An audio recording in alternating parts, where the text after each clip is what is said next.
آپ کو یہ ماننا پڑے گا گزشتہ کل کی فرعونیت کیا تھی اور آج کی فرعونیت کیا ہے۔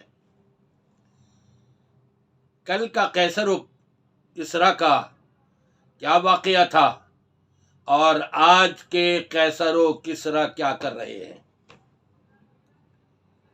ہمیں فکر ہے تو صرف دولت کی فکر ہے۔ کن کو؟ ہمارے بڑوں کو۔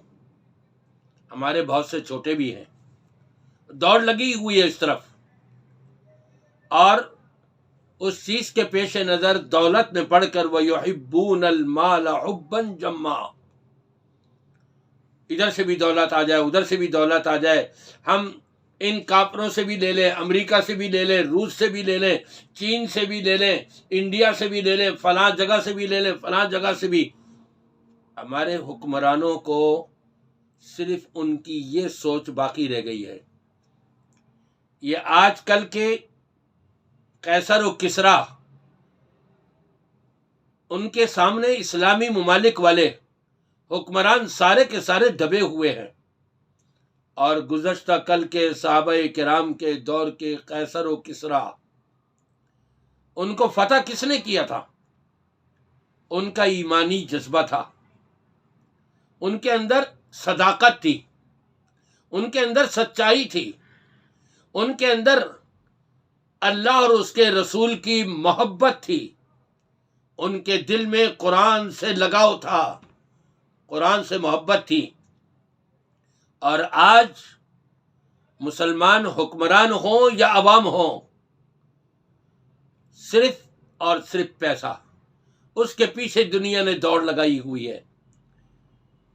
وہاں پر نام لیا جاتا ہے امداد، پاکستانی حکومت کو امداد دی جا رہی ہے، اور سود پر سود لگا کر کے ڈبل ٹبل کتنا وصول کرتے ہیں۔ کھا کون رہا ہے؟ حکمران۔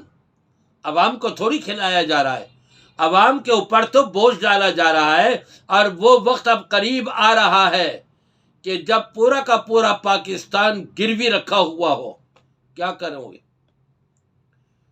کہاں مر گئی غیرت مسلمانوں کی؟ کہاں گیا ان کا ایمان؟ کہتے ہیں جی حکمران جب تک ہم ان لوگوں سے رابطے نہیں رکھیں گے، جب تک ہم ان کی باتیں نہیں مانیں گے، ہم تو دنیا سے ٹوٹ کر کے رہ جائیں گے۔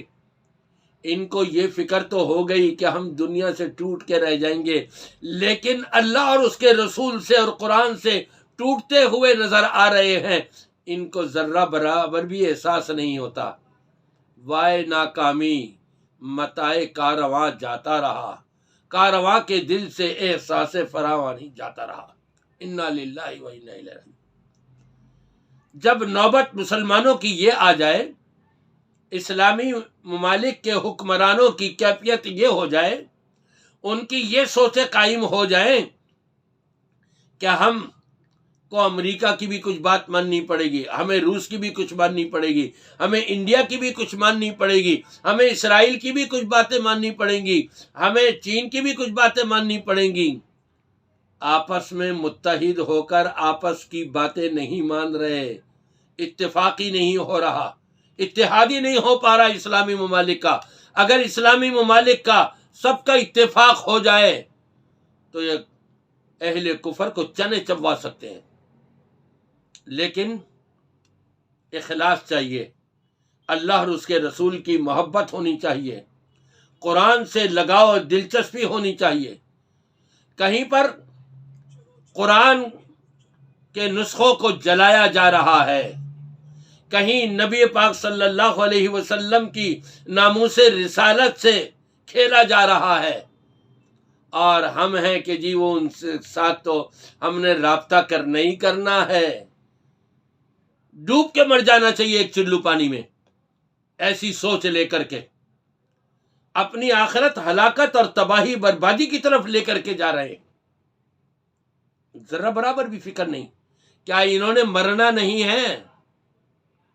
ملک الموت آ گیا تو نہ نواز شریف کو کوئی بچا سکے گا، نہ زرداری کو بچا سکے گا، نہ دلاور کو کوئی بچا سکے گا، نہ اور دوسرے تیسروں کو کوئی بچا سکے گا؟ مشرف کو کون بچائے گا جس نے مسلمانوں کا خون کیا ہے؟ پیسہ آ جائے، بس پیسہ آ جائے.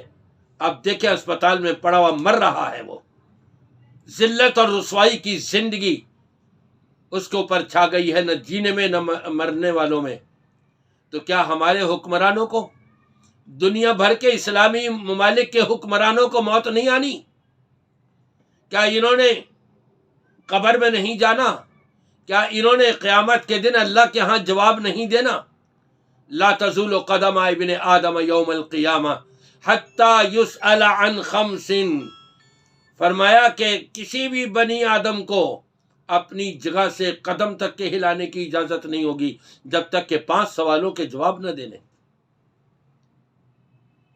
زندگی کیسے گزاری، جوانی کیسے گزری، مال کہاں سے حاصل کیا، مال کہاں پر خرچ کیا، جو علم تم تک پہنچا تھا اس پر کتنا عمل کیا، اس کی اگر فکر ہو جائے تو رب تبارک و تعالیٰ فرماتا ہے ان تنصر اللہ ینصرکم ویثبت اقدامکم. اگر تم اللہ کے دین کی مدد اور نصرت کرنے والے اپنے آپ کو بنا لو، رب العالمین تمہاری مدد فرمائے گا اور تمہارے قدموں کو ثابت کر دے گا. اور دنیا کے اندر وَأَنْتُمُ الْأَعْلَوْنَ إِن كُنْتُم مُؤْمِنِينَ، اگر ایمان والا تم اپنے آپ کو بنا لو تو تم ہی اس کائنات کے اندر بلند و بالا ہوگے. کاش ہمارے حکمرانوں کو بھی، ہماری عوام کو بھی، علماء کو بھی، مفتیان کو بھی، شیوخ کو بھی، سب کو ہوش آ جائے کس کی؟ اللہ اور اس کے رسول سے محبت کرنے کی، قرآن کو سے جڑنے کی. تو انشاءاللہ تعالی بیڑا پار ہو جائے.